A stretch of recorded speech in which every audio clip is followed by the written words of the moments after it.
तो first thing, जब आप विस्कोसिटी स्टडी करेंगे मतलब it is a friction of liquid, we can say friction of fluid better है। मतलब ये कॉन्सेप्ट है लिक्विड के लिए और गैस के लिए। विस्कोसिटी जैसी कोई भी चीज सॉलिड के लिए नहीं है, ठीक है। सेकंड चीज, इसके लिए रिलेटिव मोशन का होना जरूरी है। रिलेटिव मोशन समझते हो? रिलेटिव मोशन है तो विस्कोसिटी है, अगर रिलेटिव मोशन नहीं तो विस्कोसिटी नहीं है। इसको कुछ ऐसे समझे, सपोज ए रिवर बेड है और इसमें रिवर फ्लो कर रही है, ठीक है, दिस इज रिवर बेड, इस पे वाटर फ्लो कर रहा है। इस केस में जो पहले इस पे सबसे पास में इसके लेयर होगी वाटर की, क्या रिवर बेड भी फ्लो कर रहा है? तो इसकी वेलोसिटी कितनी होगी? जीरो होगी। इसकी वेलोसिटी जीरो होगी। इसके बाद इसके पास से जो पानी बह रहा है, जो पहली लेयर होगी जो वाटर बेड को टच करते हुए फ्लो कर रही है, क्या उसका फ्रिक्शन बहुत ज्यादा होगा? क्योंकि इसके मॉलिक्यूल इसको रुकावट डालेंगे। इस केस में यहाँ पे वेलोसिटी जितनी होगी, इसकी जीरो है, इसकी जो मान लीजिए 2 मीटर पर सेकंड से बह रहा है, मान लो समझने के लिए। इसके ऊपर वाले जो लेयर डेफिनेटली इसकी वेलोसिटी इससे ज्यादा होगी। मान लीजिए कितनी है? 4 मीटर पर सेकंड, मान लीजिए 6 मीटर पर सेकंड, 8 मीटर पर सेकंड। इस प्रकार से फ्लो करेगी। जब ये फ्लो करेगी तो क्या इस लेयर पर और इस लेयर पर रिलेटिव वेलोसिटी अलग अलग है? इसकी स्पीड कितनी है? इसकी कितनी है? तो दोनों की स्पीड में अंतर है। तो ये तेजी से भाग रही है, स्लो भाग रही है। आप इमेजिन करो एक बैलगाड़ी, इसमें से एक तेजी से बैल भाग रहा है, स्लो भाग रहा है, तो क्या वो रुकावट पैदा करेगा सेकंड वाले के लिए? यही तो हो रहा है। इसकी स्पीड ज्यादा है, इसकी स्पीड कम है, तो ये वाली लेयर इस पर फ्रिक्शन क्रिएट करेगी। समझ में आ रहा हूं? ये वाली लेयर इस पर फ्रिक्शन क्रिएट करेगी, यही तो विस्कोसिटी। लेकिन ये कब होगा? जब रिलेटिव मोशन होगा। अगर इसकी स्पीड 8 मीटर पर सेकंड है, इसकी स्पीड 8 मीटर पर सेकंड है, तो क्या विस्कोसिटी होगी? उस केस में विस्कोसिटी कितनी होगी? जीरो होगी। विस्कोसिटी नहीं होगी।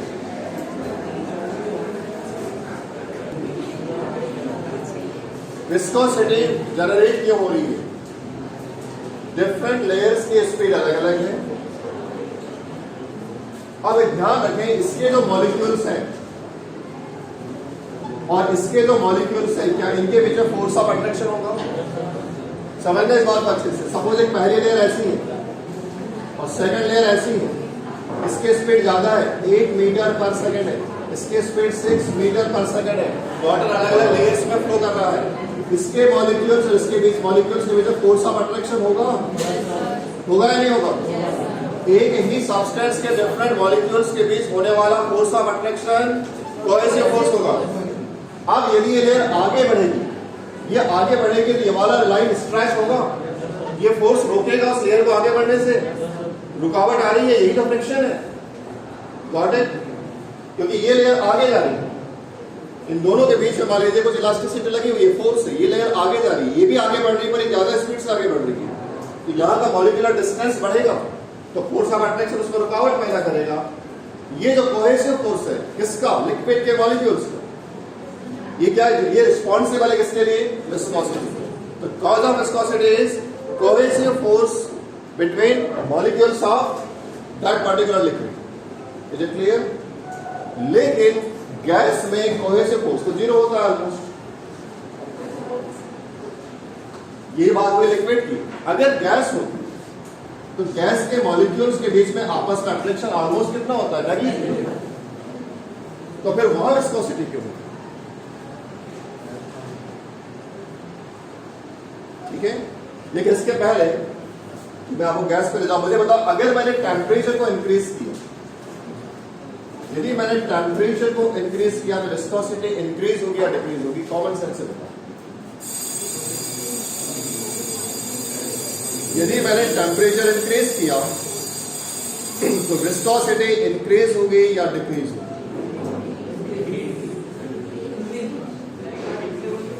विस्कोसिटी का रिस्पॉन्सिबल है कोहेसिव फोर्स, मतलब दो मॉलिक्यूल्स के बीच का अट्रैक्शन। जब आपने टेम्परेचर दिया तो काइनेटिक एनर्जी दी, काइनेटिक एनर्जी दी तो वाइब्रेशंस बढ़ेंगी, मॉलिक्यूल में काइनेटिक एनर्जी ज्यादा आएगी, तो इसका मतलब उनके बीच का फोर्स ऑफ अट्रैक्शन कम हो जाएगा। जब फोर्स ऑफ अट्रैक्शन कम हो जाएगा, इसका मतलब है विस्कोसिटी भी क्या हो जाएगी, विस्कोसिटी ऑफ लिक्विड कम हो जाएगी। टेम्परेचर के इंक्रीज होने के साथ साथ लिक्विड की विस्कोसिटी कम हो जाएगी या फिर अट्रैक्शन कम हो जाएगा। कंफर्म? काइनेटिक एनर्जी इंक्रीज हो गया, डिक्रीज? मैंने टेम्परेचर बढ़ाया लिक्विड का, जब तीन चीजें पूछ रहा हूं, मैंने टेम्परेचर बढ़ाया लिक्विड का, kinetic energy increase, cohesive force decrease, cohesive force decrease, because cohesive force decrease, viscosity is decrease. एकदम क्लियर है? याद नहीं करना पड़ेगा, समझ में आ गया? अब बात करते हैं गैसेस की। गैसेस में तो कोहेसिव फोर्स 0 है, तो वहां पे विस्कोसिटी हम क्यों करते हैं?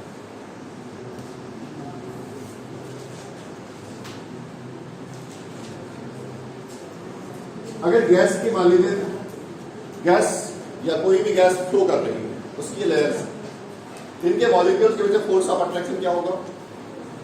ऑलमोस्ट नेग्लिजिबल होगा, नहीं के बराबर होगा। लेकिन आपको पता है कि गैस के तो मॉलिक्यूल से भागते रहते हैं। इस केस में यहां का मॉलिक्यूल इस लेयर पे जाएगा, इस लेयर का मॉलिक्यूल इस लेयर पे आया, किधर पे रैंडमली जाएगा। मॉलिक्यूल्स डिफरेंट लेयर्स में ट्रांसफर होते हैं, इस वजह से उनका मोमेंटम ट्रांसफर होता है। ठीक है? इस मॉलिक्यूल, ये बात सोचिए कि ये मॉलिक्यूल जब इस लेयर में था, उसकी कोई ना कोई अपनी एक स्पीड रही होगी, जो भी स्पीड रही होगी। जब इस लेयर में गया तो उस जिस लेयर में गया उसकी कुछ और स्पीड होगी, तो उस केस में इसका मोमेंटम कुछ और होगा, लेयर का मोमेंटम कुछ और होगा। तो उस केस में वो क्या करेगा, एक रिवर्स फोर्स लगाएगा। इसका एक नाम होता है बैकवर्ड ड्रैगिंग फोर्स। जब ये मॉलिक्यूल्स एक लेयर से दूसरे लेयर में ट्रांसफर होते हैं, तो इस अपर लेयर को, अधिक स्पीड वाले लेयर की स्पीड को कम करते हैं, तो इसकी स्पीड कम होने का नाम है बैकवर्ड ड्रैगिंग फोर्स। तो remember one thing, objective question बनता है, लिक्विड में विस्कोसिटी के लिए कोहेसिव फोर्स रिस्पॉन्सिबल है और गैस में विस्कोसिटी के लिए बैकवर्ड ड्रैगिंग फोर्स, ड्रैग यानी खींचना, बैकवर्ड यानी पीछे, बैकवर्ड ड्रैगिंग फोर्स रिस्पॉन्सिबल। ठीक है, दोनों को लिख लो। तो लिक्विड में क्या रिस्पॉन्सिबल हुआ, कोहेसिव फोर्स, और गैसेस में बैकवर्ड ड्रैगिंग फोर्स।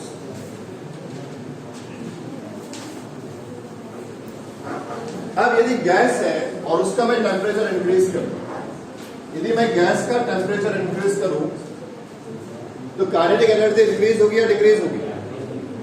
इंक्रीज होगी, मॉलिक्यूल तेजी से भागेंगे। इस केस में बैकवर्ड ड्रैगिंग फोर्स भी बढ़ जाएगा। लेट कैसे तो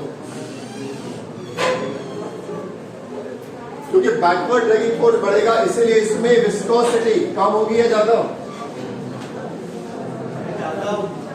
लिख लीजिए अच्छे से, क्वेश्चन बनते हैं। लिक्विड में टेम्परेचर इंक्रीज होने के साथ साथ विस्कोसिटी कम हो रही थी, पर गैसेस में टेम्परेचर इंक्रीज होने के साथ साथ विस्कोसिटी बढ़ रही है। किस केस की बात कर रहे हैं? गैस की।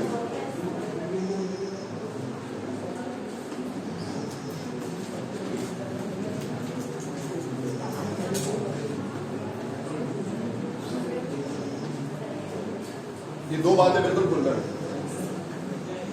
गैसेस में टेम्परेचर इंक्रीज होने के साथ साथ विस्कोसिटी इंक्रीज हो रही है, और लिक्विड में टेम्परेचर इंक्रीज होने के साथ साथ विस्कोसिटी डिक्रीज हो रही है।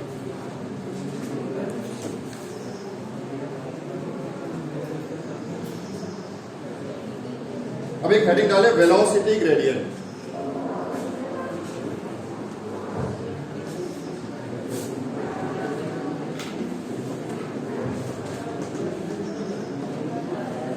वेलोसिटी ग्रेडियंट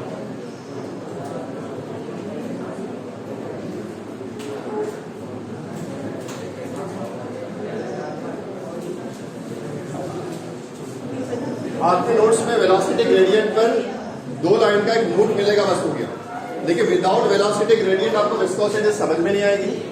नोट्स में केवल दो लाइन का एक नोट लिखा हुआ है, लेकिन तो समझ लो कंपटीशन में इस पे नीट पे 2 बार क्वेश्चन आ चुके हैं वेलोसिटी ग्रेडियंट पे डायरेक्ट में। सपोज रिवर वैली हम समझ रहे हैं, नदी का तल है, इसकी स्पीड कितनी होगी 0 मीटर पर सेकंड। रिवर बैठ तो चलता नहीं, इस पर कोई लहर चल रही है,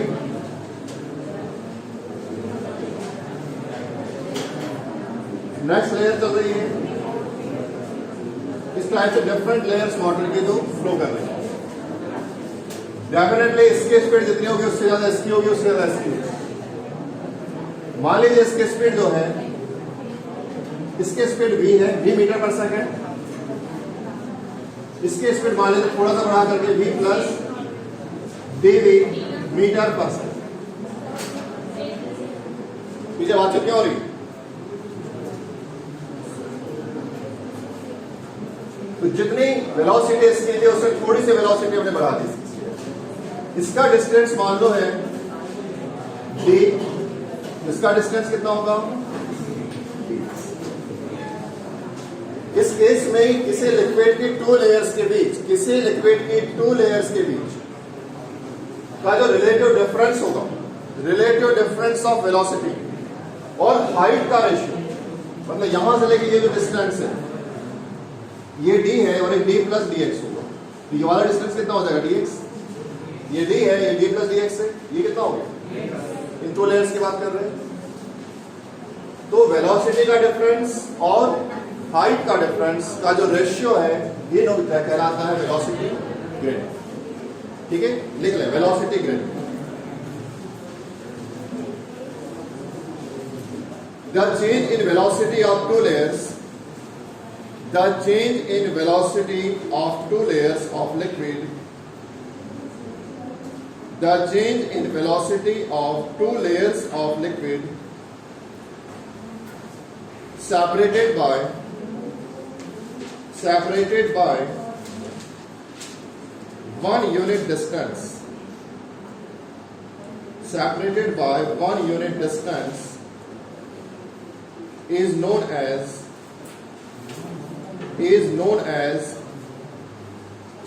velocity gradient, is known as velocity gradient.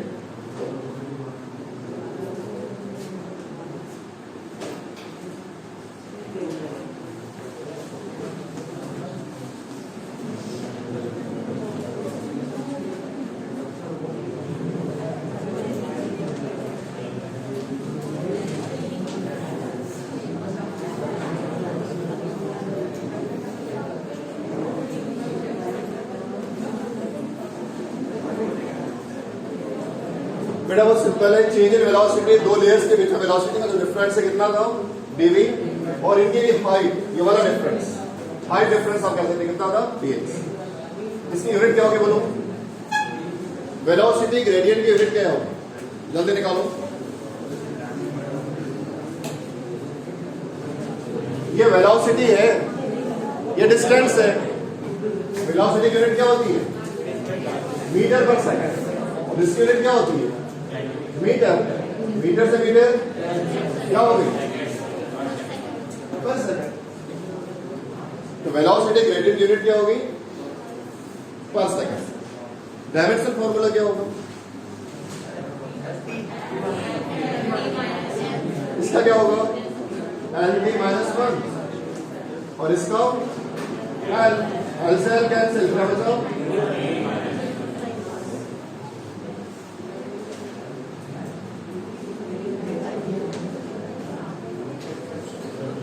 अब यदि मैं आपसे बोलूं किसी लिक्विड में वेलोसिटी ग्रेडियंट 0 है तो विस्कोसिटी कितनी हो?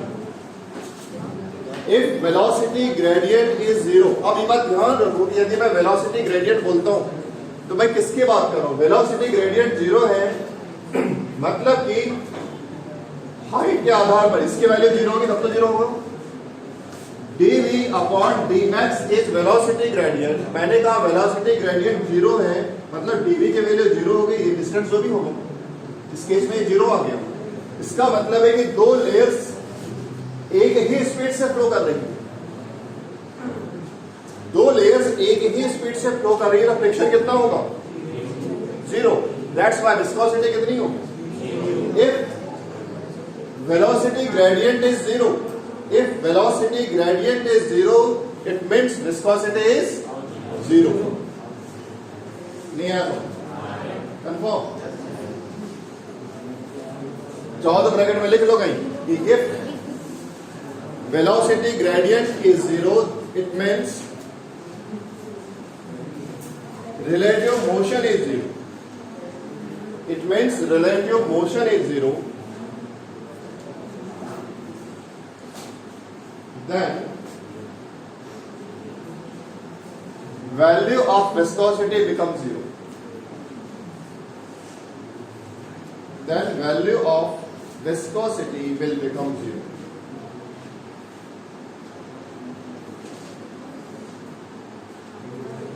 क्लास में सबको क्लियर है वेलोसिटी और रिलेटिव वेलोसिटी टर्म? वेलोसिटी मतलब ये चीज जैसे जा रही है, रिलेटिव वेलोसिटी मतलब ये दोनों एक दूसरे के कंपैरिजन में जा रही है। एक बस 40 किलोमीटर की स्पीड से चल रही है, उसी डायरेक्शन में दूसरी बस 40 किलोमीटर की स्पीड से चल रही है, तो पहली बस की तुलना में दूसरी बस की स्पीड कितनी होगी? 0। It is relative velocity. ये क्लियर? यहाँ रिलेटिव वेलोसिटी 0 हो जाएगी, इसमें फ्रिक्शन 0 हो जाएगा, फ्रिक्शन 0 हो जाएगा मतलब viscosity 0।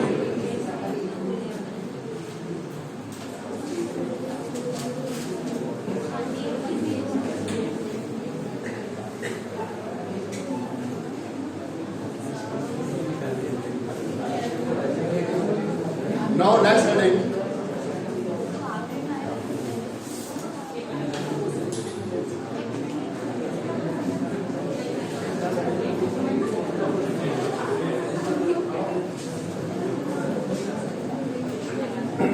coefficient of viscosity.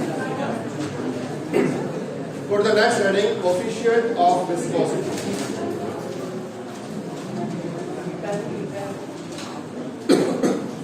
Coefficient of viscosity. फिर से वही concept, there is a river bed और ए फिक्स सरफेस। जरूरी नहीं कि रिवर हो, कोई पाइप भी हो सकता है। It is a fix horizontal surface, but remember one thing, अभी जो हम इमेजिन कर रहे हैं हॉरिजॉन्टल के लिए, इसमें अगर तिरछा कर दिया तो ग्रेविटी काम करने लगेगी, उसकी बात अभी नहीं कर रहे। ठीक है, you can write fix horizontal surface. Suppose इस पे वाटर की 2 लेयर्स फ्लो कर रही है,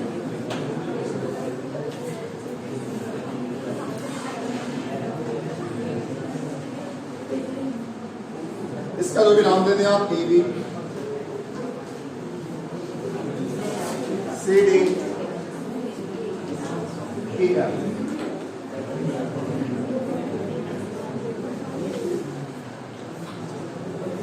इसका डिस्टेंस मान लो कितना है? डी।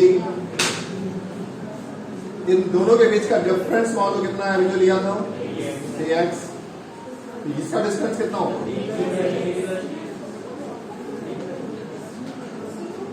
मान लीजिए इसकी वेलोसिटी है v, इसकी वेलोसिटी कितनी होगी? v plus dv।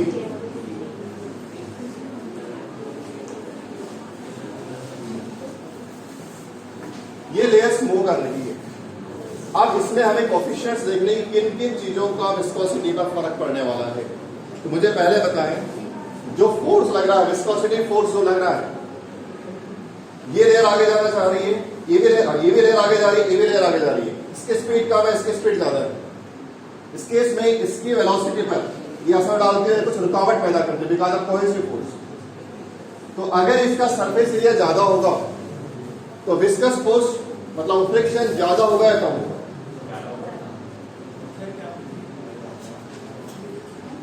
अगर मान लीजिए सेम और लिक्विड को, जैसे दो प्लेट को आप देखना, रिलेटिव वेलोसिटी देख रहे हैं, दो स्लाइड से एक छोटा प्लेट है, उसके ऊपर एक बड़ी प्लेट सरका रहे हैं आप। अगर उनका साइज छोटा है, सरफेस एरिया कम है, तो फोर्स कम लगेगा, यदि मैं प्लेट का साइज बड़ा कर दूं और उसमें सेकंड को स्लाइड करवाऊं तो फोर्स, मतलब कि ये वाला जो फोर्स है डायरेक्टली सरफेस एरिया के डायरेक्टली प्रोपोर्शनल होगा। Is it clear? We can write कि viscous force denoted by F is directly proportional to surface area. Confirm? पहला कॉन्सेप्ट क्लियर है। दूसरी बात, अगर मान लीजिए इसका वेलोसिटी है 2 मीटर पर सेकंड और इसकी वेलोसिटी है 4 मीटर पर सेकंड, मतलब डिफरेंस कितने का हो गया? मतलब डीवी की वैल्यू कितनी है? 2 मीटर पर सेकंड, तो 2 का डिफरेंस है। अब मैंने इसको बदल दिया, इसे कर दिया 2, इसे कर दिया 40। फ्रिक्शन पहले केस में ज्यादा होगा या सेकंड केस में? सेकंड केस में ज्यादा होगा। मतलब डीवी की वैल्यू जितनी ज्यादा होगी, डीवी मतलब वेलोसिटी डिफरेंस जितना ज्यादा होगा, विस्कस फोर्स भी उतना ज्यादा होगा। That's why we can write F is directly proportional to dV। एकदम क्लियर। थर्ड इंपॉर्टेंट कंपोनेंट होगा डिस्टेंस। अगर ये डिस्टेंस कम होगा और इस डिस्टेंस को मैं बढ़ा दूं तो डिस्टेंस के इंक्रीज होने के साथ साथ फ्रिक्शन जो लग रहा है, जो विस्कस फोर्स लग रहा है, तो इंक्रीज होगा या डिक्रीज होगा? सोच के बताओ। ये दो लेयर्स हैं, वाटर लेयर से या लिक्विड लेयर से, इसकी स्पीड है 2 मीटर पर सेकेंड, इसकी स्पीड है 10 मीटर पर सेकेंड, बीच का डिफरेंस है 2 सेंटीमीटर। सेकंड केस में 2 मीटर पर सेकेंड और इसका है 10 मीटर पर सेकेंड, डिफरेंस है 10 सेंटीमीटर। इन दोनों के बीच में विस्कोसिटी ज्यादा होगी या इन दोनों के बीच? इसमें ज्यादा होगी ना, फ्रिक्शन ज्यादा लगेगा, डिस्टेंस बढ़ने से फ्रिक्शन क्लियर है। We can write F is directly proportional to 1/dx। dx ये दो ना, तीनों टर्म्स क्लियर है? मिला दो इनको, बोलो क्या हो जाएगा?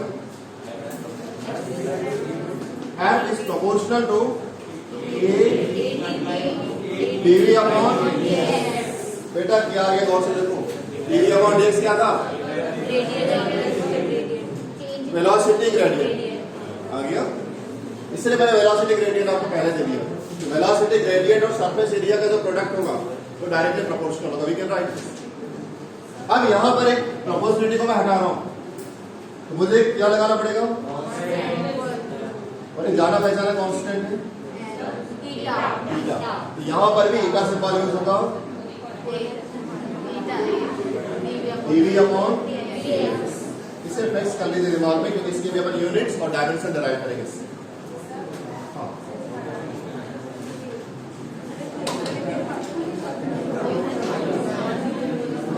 जल्दी नोट करें।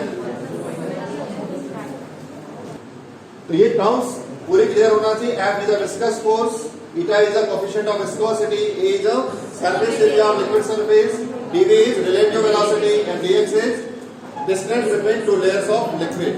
अब मेरा एक क्वेश्चन है आपसे, आराम से सुनना, खुद से बताएंगे, आप ही बताएंगे, कॉमन सेंस से आएगा। मैं चाह रहा हूं कि ये लिक्विड इसी स्पीड से फ्लो करता रहे, जिस स्पीड से, जो लिक्विड की वेलोसिटी है, जिस वेलोसिटी से लिक्विड फ्लो कर रहा है उसी वेलोसिटी से फ्लो करता रहे। अभी आप देख रहे हो कि यहाँ पे विस्कोसिटी लग रही है, मतलब फ्रिक्शन लग रहा है, जो उस वेलोसिटी को रोक रहा है, मतलब कहीं ना कहीं ब्रेक लगा हुआ है। जब ब्रेक लगा हुआ है तो गाड़ी तो रुकेगी, उसकी वेलोसिटी कम होगी। मैं चाह रहा हूं कि मैं ब्रेक लगाऊं पर मेरी गाड़ी की स्पीड कम ना हो। समझ लें, फ्रिक्शन यानी क्या है? ब्रेक है। आप स्कूटी पे चाह रहे हो और आपने स्लाइडली बहुत हल्का सा ब्रेक लगा के रखा है, आप ब्रेक लगा के रख रहे हैं, लेकिन आप ये भी चाह रहे हो कि मेरी गाड़ी उसी स्पीड से चलती रहे, तो क्या आपको फोर्स लगाना पड़ेगा? External force. क्या आपको एक्सटर्नल फोर्स लगाना पड़ेगा? वो एक्सटर्नल फोर्स किसके इक्वल होना चाहिए? जितना फ्रिक्शन लग रहा है उसके, जितनी रुकावट है उतना ही तो फोर्स लगेगा। इसका मतलब है कि जो एक्ट था, विस्कस फोर्स था, इसके अमाउंट का, इसके मैग्नीट्यूड का यदि मैं एक्सटर्नल फोर्स लगा दूं तो लिक्विड की वेलोसिटी चेंज नहीं। I can write F external equals to F। F मतलब क्या? Viscous force, right? But remember one thing, इन दोनों का डायरेक्शन अपोजिट होगा। एक्सटर्नल फोर्स इस डायरेक्शन में लग रहा होगा और विस्कस फोर्स अपोजिट डायरेक्शन। ये रही इनकी रिलेशन। अगर आप किसी लिक्विड की वेलोसिटी को मेंटेन करना चाह रहे हैं तो आपको ये रिलेशन को मेंटेन करना पड़ेगा। नोट कर लें, to maintain the flow of liquid, to maintain the flow of liquid, to maintain the flow of liquid, the external force needed, the external force needed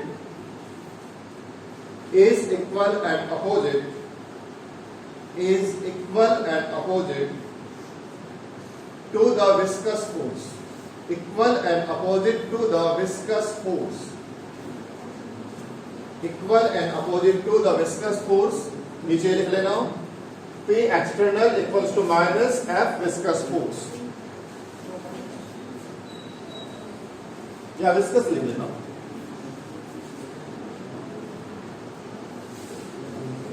F external equals to F viscous, देखिए sign होगा minus.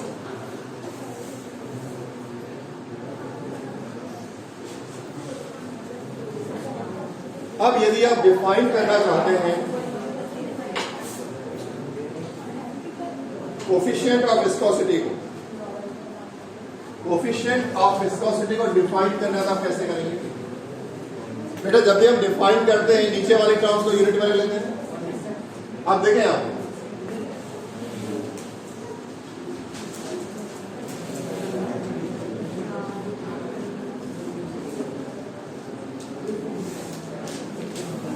इसकी value कितनी की? और इसकी value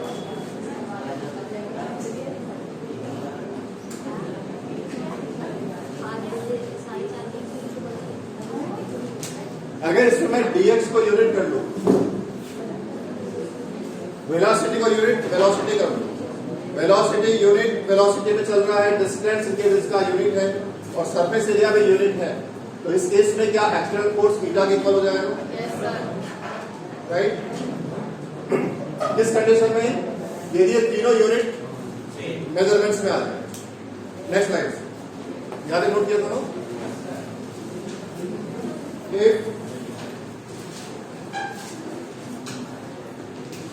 A equals to 1 meter square and dV upon dx is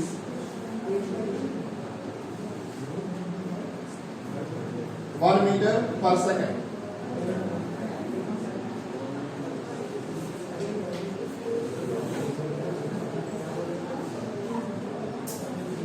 Then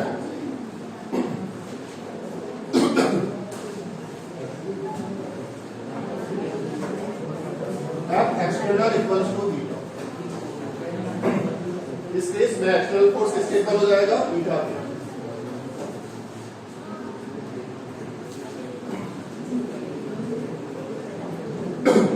तो अब हम डेफिनेशन पुट कर रहे हैं किसकी? Coefficient of viscosity. Coefficient of viscosity तब जब आप इन दोनों को यूनिट में बदल दें तो एक्सटर्नल फोर्स किसके इक्वल हो जाता है? ईटा। तो एक्सटर्नल, देखो एक बात समझ लो, डेफिनेशन कैसे कंफ्यूज करती है। डेफिनेशन को हम बता रहे हैं एक्सटर्नल फोर्स से, लेकिन विस्कोसिटी एक्सटर्नल फोर्स नहीं है, वो तो इंटरनल फोर्स है। लेकिन डिफाइन किससे कर रहे हैं? एक्सटर्नल से। समझाएं कैसे? तो समझाने का तरीका एक्सटर्नल है, फिजिक्स में अदरवाइज इसलिए नोट से समझ में नहीं आ पाएगा। देखो बोलो definition, hence the coefficient of viscosity, hence the coefficient of viscosity of liquid, coefficient of viscosity of liquid is the external force, is the external force, is the external force required to maintain, required to maintain unit velocity gradient, unit velocity gradient, unit velocity gradient। बेटा इसकी unit होगी dv upon dx की पर second, अभी निकाला था, उसको ठीक कर लेना। ठीक है, इस यूनिट पर second, unit velocity gradient between its two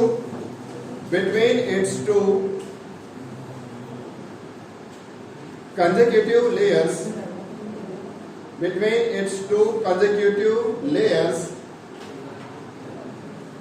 of unit surface area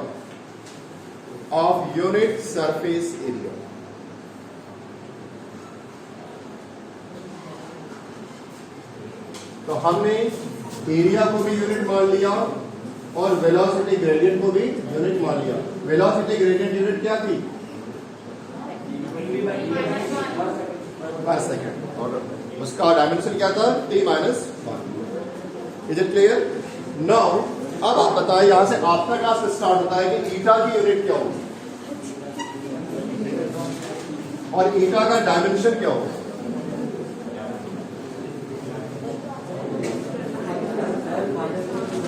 ईटा के यूनिट और ईटा का डायमेंशन बताओ जल्दी से। सबसे पहले यूनिट जल्दी निकालें। क्या था? आपने ये डिराइव किया था, रैट इक्वल्स टू एन ईटा ए बीवी अपॉन ईटा के लिए निकाला। ईटा इधर लाओ, ईटा इधर आ गया, ये क्या हो जाएगा?